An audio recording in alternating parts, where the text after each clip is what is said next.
Hey guys, Jacques here.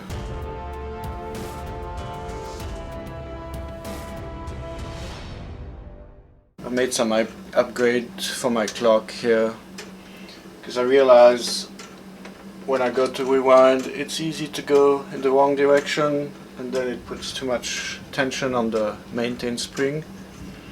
So I did this new front frame and there's a ratchet. So when I put the gear in, it can only go in the correct direction and block going backwards. But now that I remade the front, I had an issue with the back frame, what holds it to the wall. This snapped. I redid a back frame, the top was straight plus the curved part to make it stronger.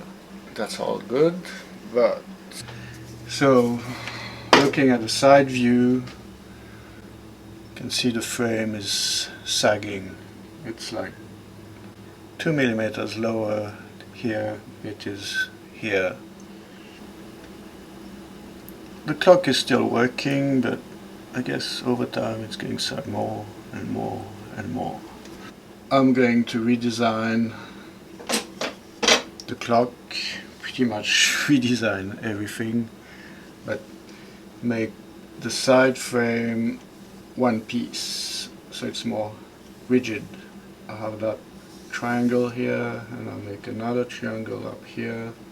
I'll still have those two bolts, will go all the way through, and then this back frame will, I need to find a way to integrate the back frame into the side frames.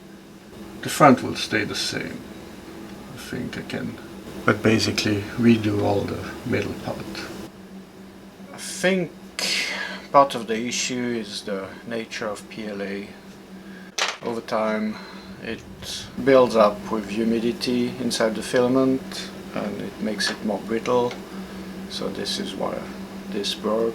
Also, that clock has been running for 6 months continuously with an automatic rewind. Broke too, that gear snapped, and I also think it's the nature of PLA, but over time it gets weaker.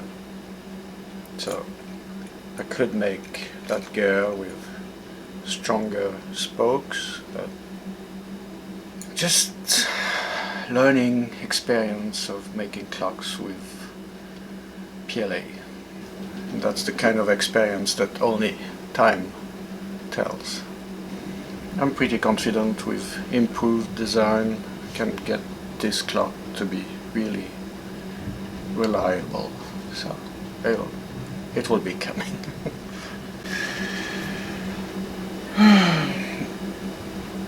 That's part of the test again and fail again and test again until it doesn't fail. Okay, hope you like this little update. Stay tuned, more is coming. Thank you for watching, see you next time, bye.